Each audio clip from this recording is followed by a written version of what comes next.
جی السلام علیکم، ایک نئے ولاگ کے ساتھ میں ہوں سہرش زہیب، اور آپ جانتے ہیں توشہ خانہ کیس چل رہا ہے اور یہ توقع کی جا رہی ہے کہ خان صاحب کو اسی کیس میں اب اسلام آباد ہائی کورٹ کی طرف سے ریلیف مل جائے گا.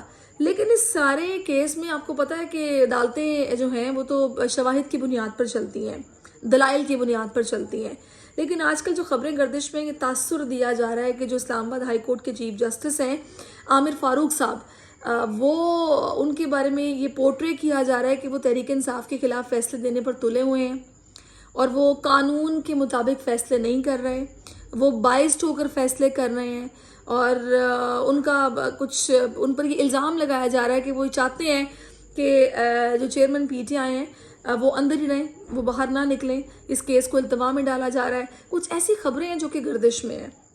تو یہاں پر بنیادی نقطہ جس کا میں بات کروں گی وہ یہ ہے کہ اگر ہم رول آف لاء کی بات کرتے ہیں نا، کہ ہم رول آف لاء پہ بلیو کرتے ہیں، تو یہ صرف کہنا ہی کافی نہیں ہے.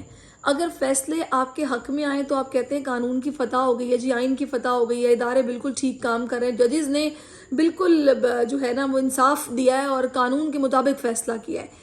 لیکن جہاں پر آپ کو یہ محسوس ہونے لگے کہ جناب فیصلے آپ کے خلاف آ رہے ہیں یا پھر چیزیں آپ کے حق میں نہیں ہو رہی، تو وہاں پر آپ یہ کہیں کہ جناب قانون کا نظام ٹھیک نہیں ہے، رول آف لاء ختم ہو گیا ہے، منافقت ہو رہی ہے، ججوں پر بات کرنا شروع کر دو. بڑا یہ انفارچونیٹ ہے کہ ججوں پر اس طریقے سے بات ہو کہ جناب ان کے کردار پر تنقید کی جائے کہ وہ اس طریقے سے کام کر رہے ہیں وہ ٹھیک نہیں ہے.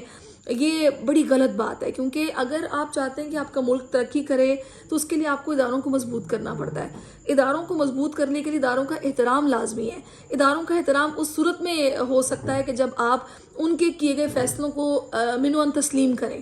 لیکن اگر آپ یہ کریں گے کہ جناب اگر اس سے پہلے ہسٹری بھی جو ہے اس پر بھی باتیں چل رہی ہے کہ جو 36 کیسز تھے ان میں ریلیف ملا تو جسٹس عامر فاروق بہت اچھے تھے.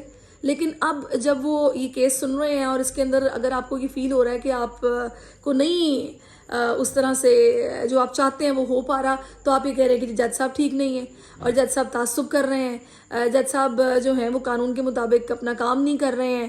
تو یہ آپ اداروں کو ملائن نہ کریں، اس طریقے سے آپ پریشرائز نہ کریں. حال میں جب یہ پورٹرے کرنے کی کوشش کی جائے گی یا پھر جو جسٹس عامر فاروق ہیں ان کے بارے میں اس طرح کی باتیں ہوں گی، ان پر الزامات لگائے جائیں گے، تو یہ بالکل غلط ہے، انفارچونیٹ ہے. پاکستان میں یہ نہیں ہونا چاہیے. اگر آپ رول آف لاء کی بات کرتے ہیں اور اداروں کو اسٹرینتھن کرنے کی بات کرتے ہیں تو دل سے کریں. Thank you.